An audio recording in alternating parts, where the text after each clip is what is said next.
To add an additional button, you need to change the Chimes mode.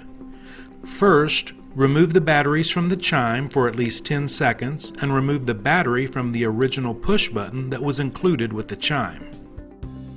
Inside the push button, move the one switch to the on position and reinstall the push button battery and the back cover. Reinstall the batteries into the chime and immediately press the volume plus button first and then the sync music button.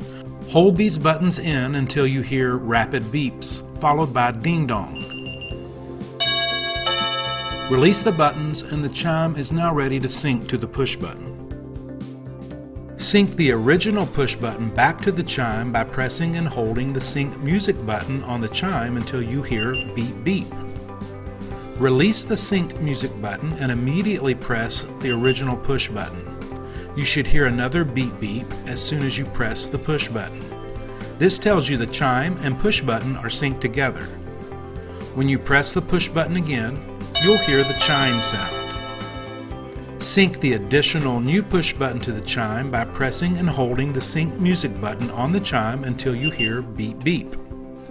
Release the sync music button and immediately press the new push button. You should hear another beep beep as soon as you press the push button. This tells you the chime and push button are synced together.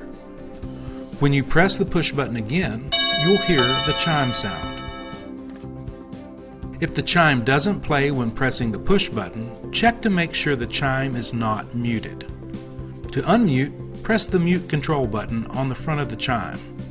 Continue pressing it until nothing is lit.